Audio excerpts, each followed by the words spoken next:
President Mueller. Okay. Ken, since you're here, it's good to be with us. Yes, I pledge allegiance to the flag of the United States of America and to the republic for which it stands, one nation, under God, indivisible, with liberty and justice for all. Amen. Great job, James. I like that dance so we can always remember. Okay. Thank you very much. And in case anyone's wondering, our president is a little under the weather, and so as VP, I'm sitting in for him tonight. So thank you all. Do we have any public comment? Hearing none, we will move on to the consent calendar. And I believe Director Coverdell looked at the claims. Yes, I reviewed all the claims in petty cash and credit card. Everything looked in order as usual. Good. Yeah, you know, in all the years I've been here, I don't think we've ever found an inconsistency. So thank you, staff. Okay. Anyone else have any items they'd like to discuss, or can we entertain a motion to pass it as a whole? I move we approve the consent calendar as presented. I'll second the consent calendar. Okay, moved in second. A roll call, please. Director Coverdell. Aye. Director Feldman. Yes. Director Reynolds. Yes. Vice President Michelson. Yes. And President Mueller absent. Okay. All right. Looks like we passed that one once again. Meetings attended. I think we're right in the middle of a big meeting cycle here. So Glenn, went down and give us a recap. Yeah, just so the Association of California Water Agencies having its annual meeting. We got an update on the federal position. There's there's federal lawsuits and issues that aren't going to involve us, fortunately. And I say us, I mean California, on waters of the United States. There's a lot going on PFAS, which is a contaminant of concern. And then there was discussion on the state on drought response, which is good and bad. It's nice to see a lot of the rules on drought or response to drought are starting to play out, even though the drought is not a factor for us this year. And that was it. Thank you. Anyone else? Meetings attended? No. Okay, I've got a Bosca coming up, so I haven't had one in a couple months. So nothing to report off on Bosca. And Bob and I will be attending Aqua also tomorrow. So hopefully we can bring back some information for next week. Okay. Thank you. Moving ahead to general business. Mary, please. Okay, I will call Kathleen come up and she will present on rescinding our 2022 or what? Yeah. So the district basically since March of 2022 has been in a stage 2 water shortage emergency. And luckily water year 2023 has improved the drought conditions across the state and are for both our imported and local sources. And you'll see that in attachment B and C, we have an attachment B, I should say. We have a letter from San Francisco for the water supply availability, which shows the regional water system is normal conditions with all of the reservoirs full.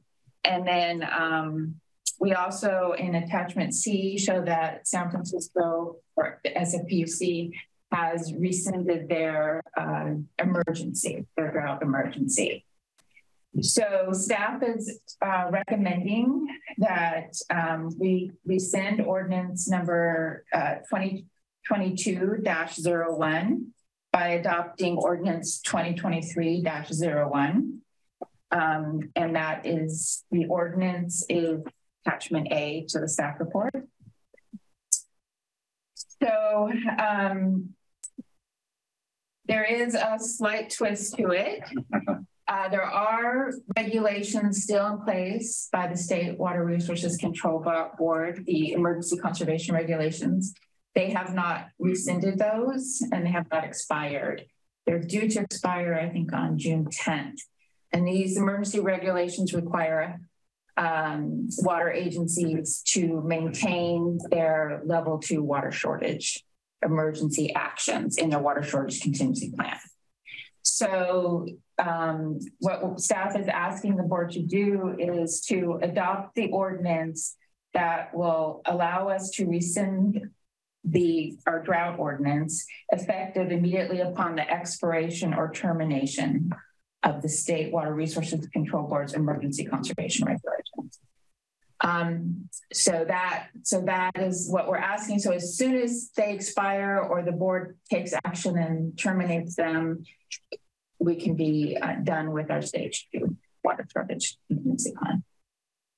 Yeah, no, thank you. And thank you for guiding us through our stage 2 emergency. And thank you for being proactive so that, like you said, so clearly that we'll be right synced up as soon as it's announced. So that's great. We're being proactive here and a little ahead of the curve. So that's great. Anyone care to discuss this further, or can we just all look forward to a vote here and everybody is behind us? I can make a motion. That would be great. All right, I make a motion we adopt the ordinance 2023-01, rescinding ordinance 2022-01, which implemented mandatory water use restrictions and prohibitions under stage 2 of the district's water shortage contingency plan to be effective immediately upon the expiration or termination of the State Water Resources Control Board's emergency conservation regulation that requires the district to implement all demand reduction actions in stage 2 of its water shortage contingency plan.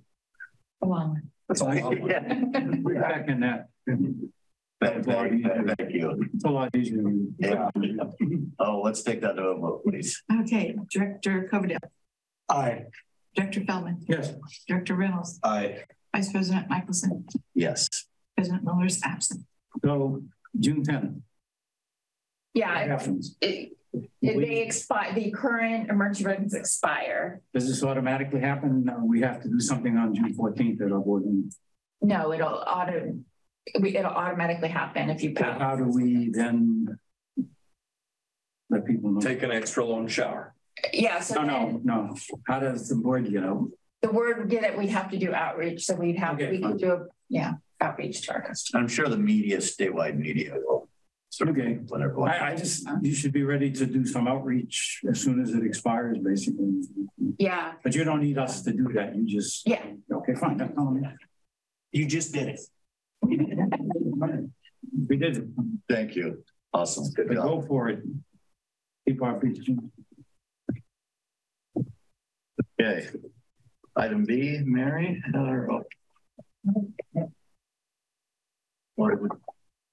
James going to do this? No, I can do it.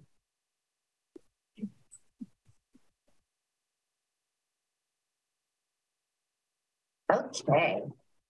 So, budget time of year, and at the June 13th board meeting, I will ask the board to approve a draft operations and maintenance budget for the fiscal year 23-24 year, and our capital improvement program for the next 10 years.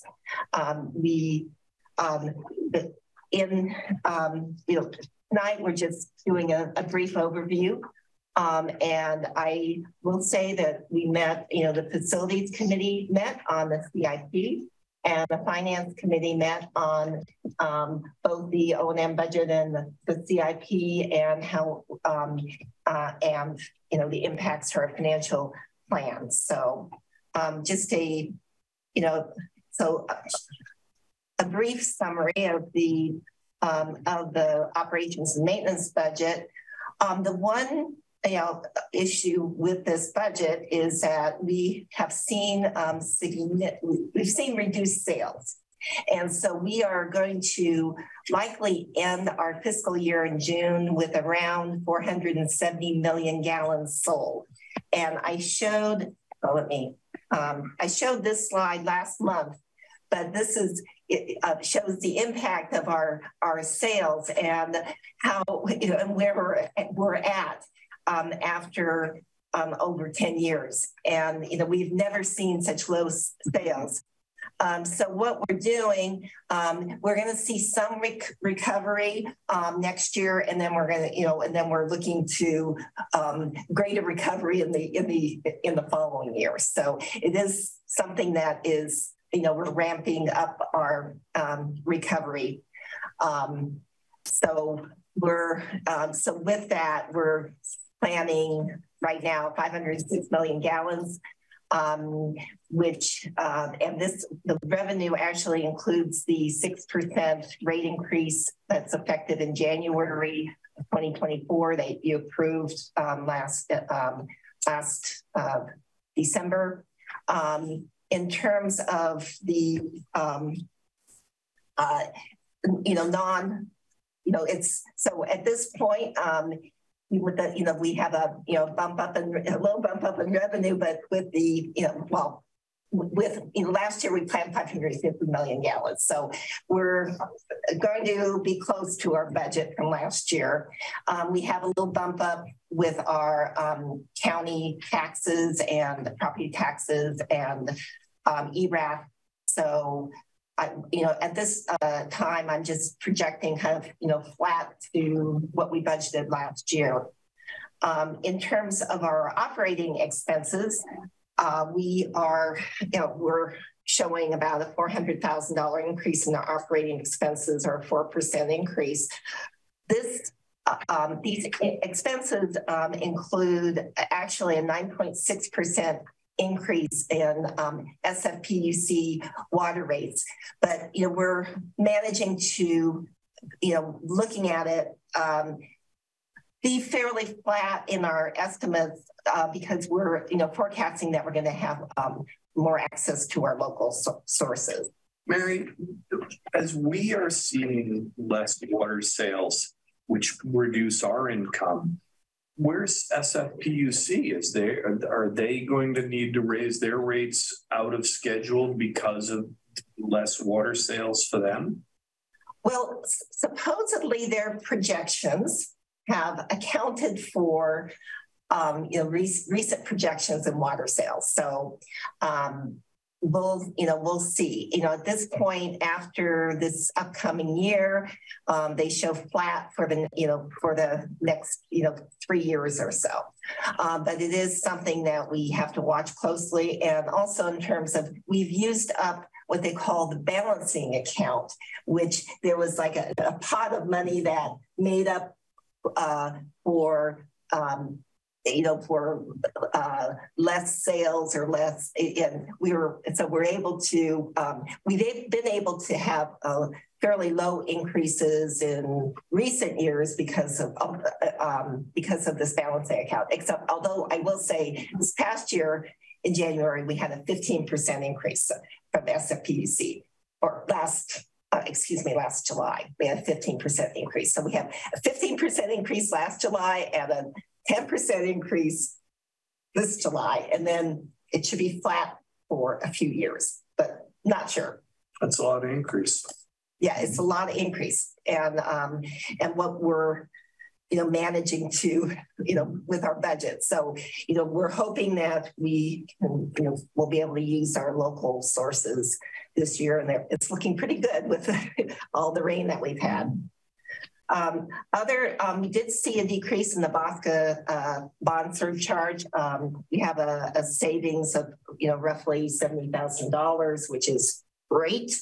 And in terms of our our electricity, we're seeing increases in PG&E. They increased this last year, and we're seeing at least an 8% or more increase this year. But we're kind of budgeting that we're going to be able to use Philocedus Reservoir, and so to keep our PG&E down.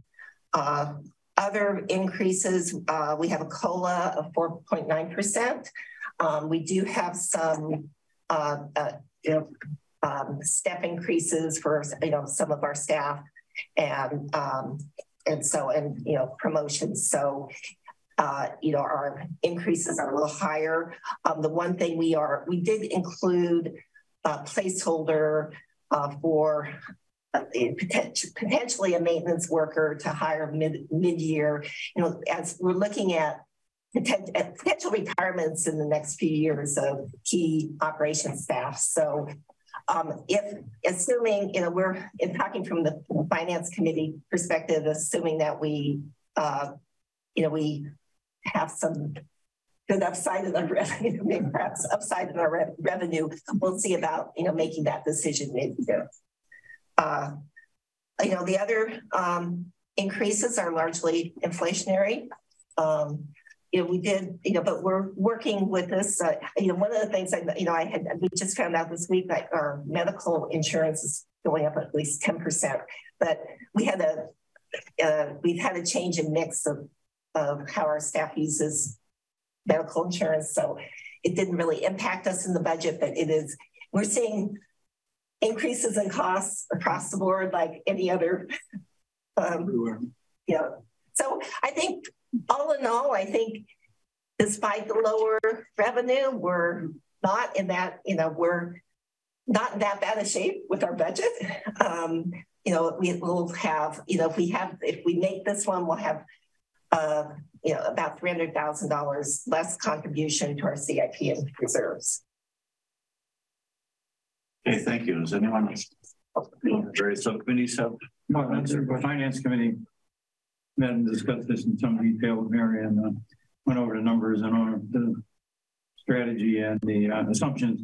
And two things came out. One is that we can hold to the raise that the rate increase we initially planned, which is good.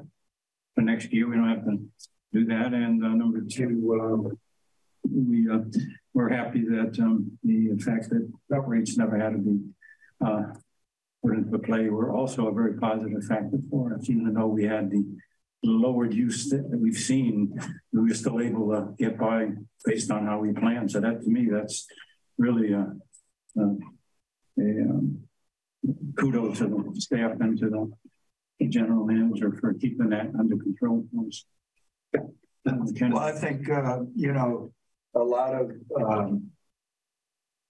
accolade has to go toward Mary and toward Kathleen and staff, because everybody has bucked up and done extra work, done above and beyond the call of duty.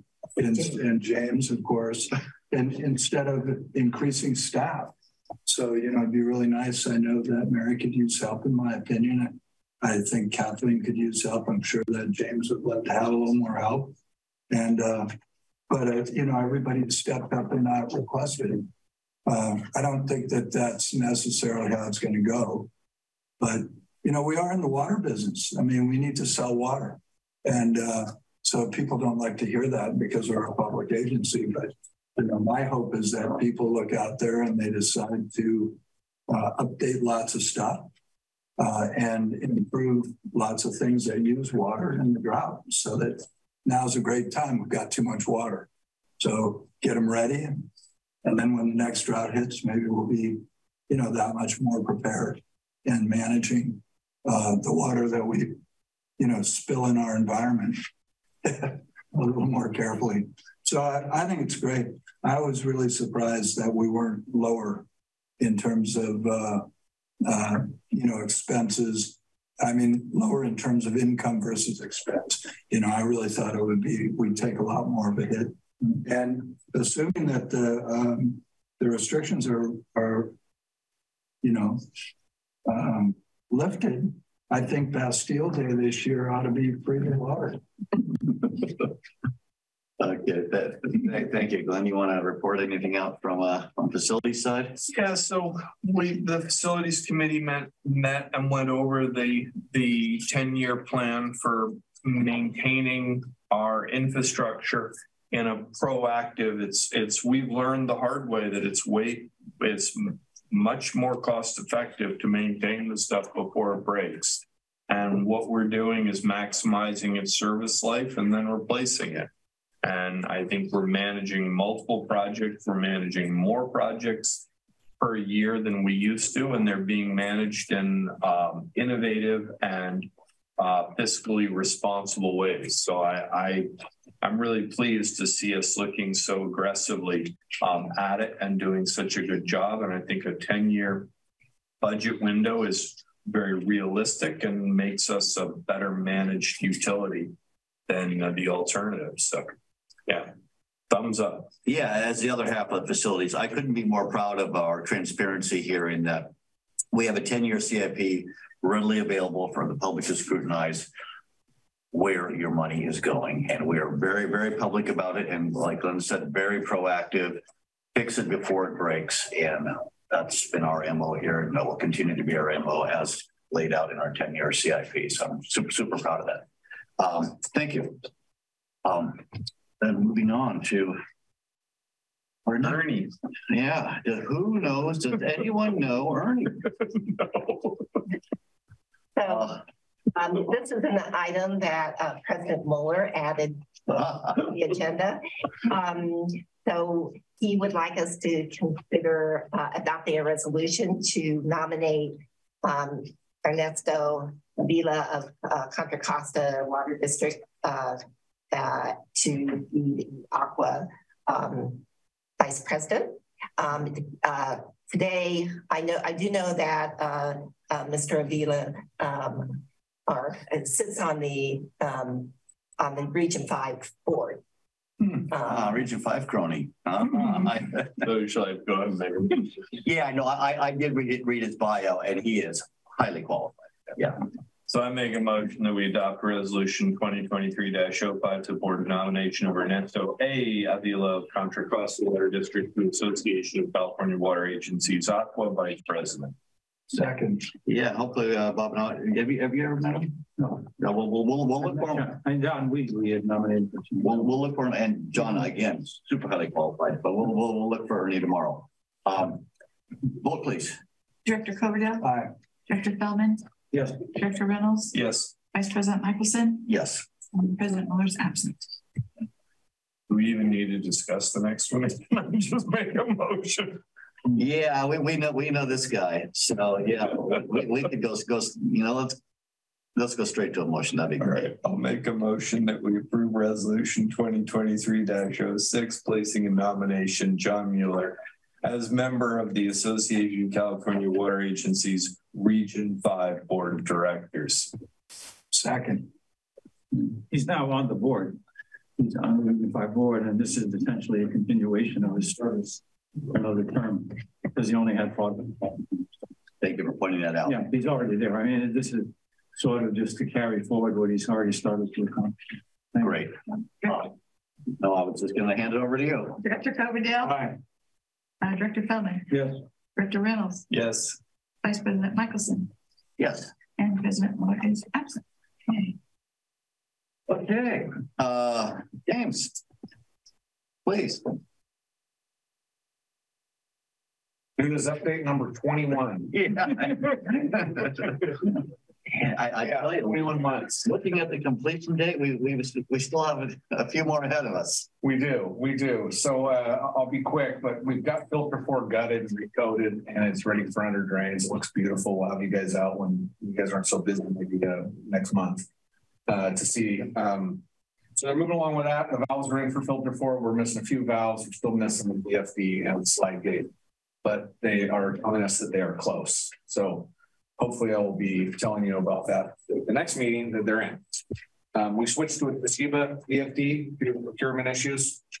The other VFD has been on order for over a year and a half. So apparently it's going to be here close and very soon.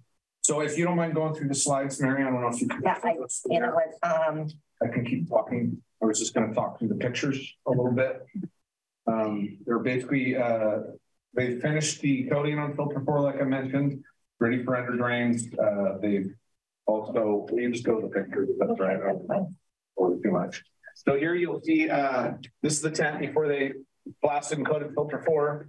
That's the scaffolding inside the tent of filter 4. That is filter 4 coated, coated with the new grout floor and all the studs for the under drains. This picture here is the air scour piping that's going to be feeding the air scour for these filters. Electricians working on some conduit here for the MCC. These two pictures here, this is our filter, not filter to waste, but recirculation filtration to send water that's off spec in front of the plant. It's called off spec water. James, just for the people who are online, maybe you can refer to which pictures instead of this picture. On Zoom, right? You're not sharing the screen. You don't have your. Oh, yeah, you don't have the screen. Yes, it's. Thank you. Thanks, Gina. It was there. Thank you. Okay.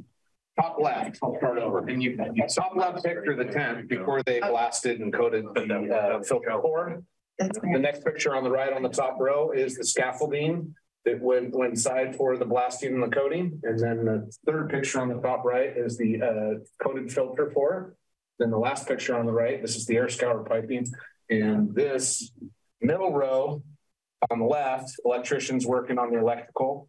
Next picture over to the right is the off-spec water system, so that if we have to recirculate water through the plant, we can do that without shutting it down or dumping a bunch of water. This is some of the off-spec piping. And then here, this is the air scour piping on the picture on the right here. And then lower left corner, electricians putting the brackets up for the conduits. And this is the new fittings on the bottom of filter 4, new valves and flow meters here. You can see they're in the middle picture here. And on the far right is just another actuator and a valve. So they're getting a lot of work done. It's plugging along. We're still probably looking at much of 2024 for completion date. So once they get through filter 4, I think filters 1 through 3 are going to be a little easier to get at, and they're going to have a nice system worked out with a lot of the bugs worked out on that. Do you have any questions? I do.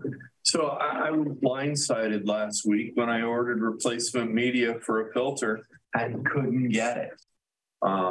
It was garnet, which I realize a lot of water treatment plants, you know, it's a very fine, very dense media. It comes out of Quarry in New Hampshire. Like, okay, they're out. Interesting. Completely out. Well, I'm happy to tell you that all the media for filter 4 at least is already on site. That's what I was asking. All right, that's great. My softball, thank you. No, that's great. Thank you for the picture presentation. Thank you. Good photos, good. And thanks for keeping us updated. It's fun to see us getting such a good plant and kind of getting an explanation of this. So thank you. You're welcome. Thank you very much. Okay, moving to monthly information reports. And Mary, you have some good news on the application. Well, we are working on the FEMA application. So on May 1st, we had 3 FEMA inspectors come out to look at the storm damage. And then they're writing up their reports. So we'll see about next steps. We have to get our application in by the 2nd of June. So, we're working on that, but it is, it's challenging because we don't have this a clear-cut case. According to, FEMA is very prescriptive on how they, they look at projects. So we'll see what happens, but we're moving forward with the application. Awesome. That's what we can do. Thank you. The next item I have on my general manager's report is the California legislation related to water rights. We mentioned that there are some bills that are could impact us or impact anybody who has water rights. And we mentioned that last meeting. We have so Aqua has opposed a number of these bills. They're very vocal, and SFPUC has also been very vocal on these bills. It's, they're actually fairly scary, I will say, in the water rights community. So and they could, according to Allison Kostama, SFPUC, she was saying that these bills could go to the floor by late May. So I'm not sure how much we're going to hear at Aqua tomorrow about these bills. AB 460 provides really new, broad, and expansive statutory authority to the State Water Resources Control Board. So they would have the authority to issue interim orders on on its own or motion, and so we eliminates and weakens some of the protected rights of a judicial review of the State Water Board's actions. There's also AB 1337. It gives the State Board the ability to restrict diversions and order and for them to order curtailments. One of the things we heard at our water managers meeting in Bosca is that this could this gives the state new authority to give them permanent authority to be able to issue curtailments and not just in a drought or emergency situation. So it's the other one is SB 389. And it gives the State Board statutory authority to investigate the validity of water rights and places the burden of proof on the rights holders. One of the things Allison noted in the meeting was that for parties that haven't yet perfected their rights, the state could say the rights are abandoned. So it is, these are very concerning. So I think we all, as wouldn't bode well for San Vicente. No, is what I'm hearing. I mean, that's what I was going to ask. This is like not good. Yeah, immediately. Not good for San Vicente. I mean, we've invested a lot, and this could really put a crimp in our plan. So we might. So it is. It's concerning. We did. I did sign on to the Aqua opposed letter, and it's something that it may be something that may need phone calls to our to our representatives. So yeah, and I was on BAWA. Was it BAWA? Yeah, BAWA. When we received our empowering legislation to form Bosca, and so we took the time. A number of us took the time to drive up to Sacramento when it hit the floor for a vote. And I could almost see that again. If Aqua would keep us, in the loop, right, and maybe marshal the forces and go up there and show our force, show our concerns, show our numbers. Anything can certainly help.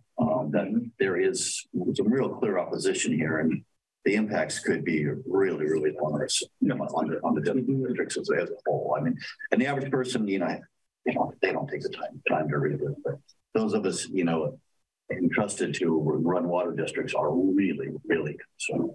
So thank you for utilizing Aqua resources and keeping us informed. And you'd even go a step further. Let us know when it hits the floor. Aqua would have us on an email list. Let us know when it hits the floor. Anything we could do.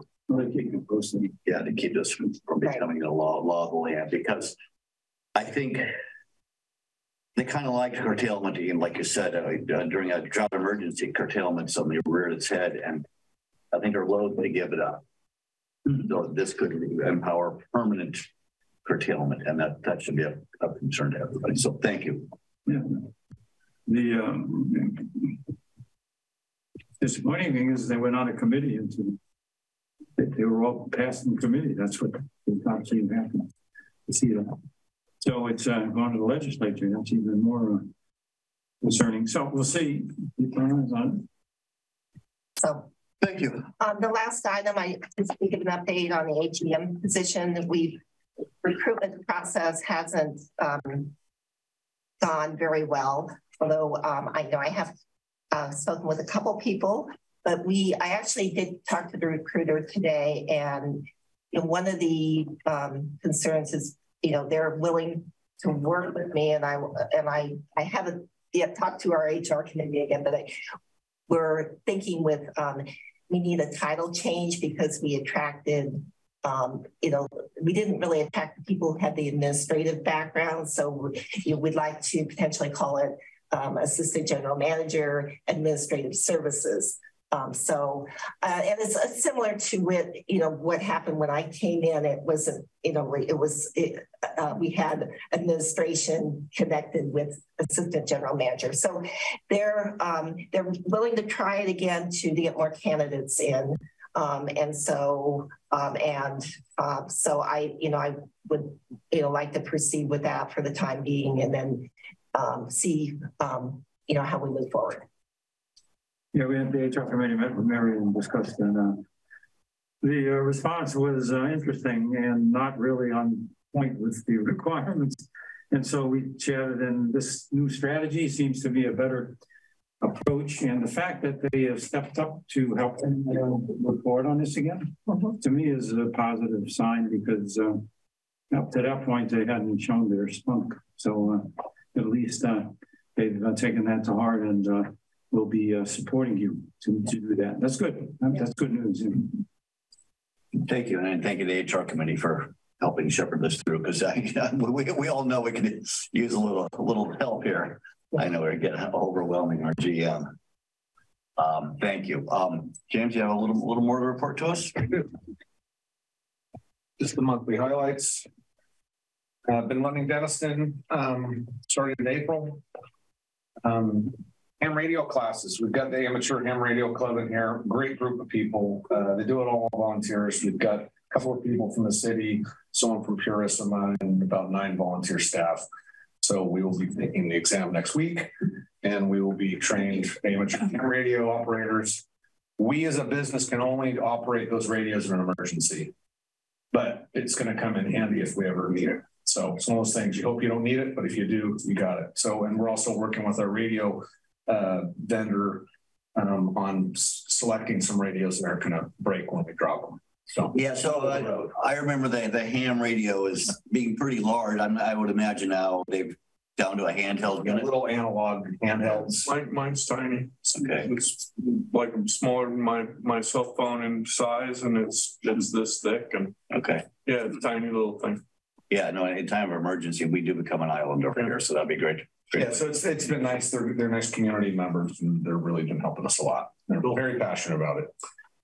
We talked about cool. I'm sorry, everyone got cool call signs. AG6 PCO. Thanks. I knew you'd indulge me. You get one of those custom ones. We talked about Nunes, the Hawks WIMS database that is going to be replacing Todd's Access database is near going live, and it's pretty much complete. We're just doing the final development on it. The mag meter project, Casey's up there right now, not now the second, but they were digging today, and they're going to be setting the meter next week. We're all excited about that. We've been mowing at Al's, Miramanis, Cahill, and Nunes, getting ready for fire season, as it's not too, areas where it's not too wet. Replace some hydrants. We got 3 in this last month. Grandview's done. Darren and I talked about meter boxes, and we had the staff go ahead and grout the bottoms of the meter boxes because gophers will fill them up. We thought about even having the contractors do that as part of the contract, but we don't want to mess in our meter box. We'd rather do it the way we want it, nice and thin and clean. So that's going to be one of our new little standards when we set new meter boxes. Highway 92, we talked about that. The tank project, we're at 100% design. Comments are and HDR for final revision, and we are waiting for feedback from the city after we've done our biological reconnaissance survey there that was requested. So we're looking for guidance on CEQA from the city, and hopefully we'll get that soon. And then San Vicente pipeline design is at 90%. We met with Stetson engineers yesterday and went over some of the fine details that we want to see in our final product. So if you have any questions? When I was looking at the capital improvement budget, it seemed like a lot of hydrant replacement. How many more do we have to replace? I don't have a firm count, but we're estimating we got about 200 dry barrels that need to be replaced. About 200 more. Yeah, and the price has gone up quite a bit on those, so we don't get as many for that dollar amount. And how long does it take to do an end? I mean, period of time for us. Oh, and working years. So will 200 take 5 more years, or 2 more years, or 1 more year? It all depends on what's available. I mean, if you wanted to speed it up, we can speed it up. It's not that. I just wondered how far to stretch the numbers out? I think we're kind of projecting that maybe at the end of this 10-year period we'll be done. Okay, cool. So you're spreading across. Great. Yeah, and we've gone to a brass body hydrant, so those are going to last forever. Not forever, but they're 100-year hydrants. So we don't have to paint them. You still got to paint them. Oh man, but they won't rust and bleed like the cat. They look so good with that patina on them, you know. Yeah, but sometimes people know what they are, and then they might take it home with them. That happens sometimes. Camouflage, so they're easier to see when they're painted. Exactly. Yeah. We're putting in blue dots for the fire in cooperation with the fire department. In the middle of the road. So when you drive down the road and you see a blue reflector, that's over a hydrant, and then there's a hydrant nearby. Oh, cool. We're doing that. So the big truck really comes into its thing because you need to press it into with a truck tire. And so, yeah, you know, my little wimpy car won't press it down. Big truck will do it. Awesome. Thank you. Okay. She was first. She was first. For the first time and recorded. But then she had to stay. She doesn't seem fair. I mean, yeah. Talk about dedication. Wow. So do we have any director agenda items for future board meetings? If not, we could, going once, going twice, we will call it a meeting. See where we picked you. Thank you very much. You see that? No messing around. Yeah. We got the good work of the recording stopped. Water district on here. Bob, give me what's your address?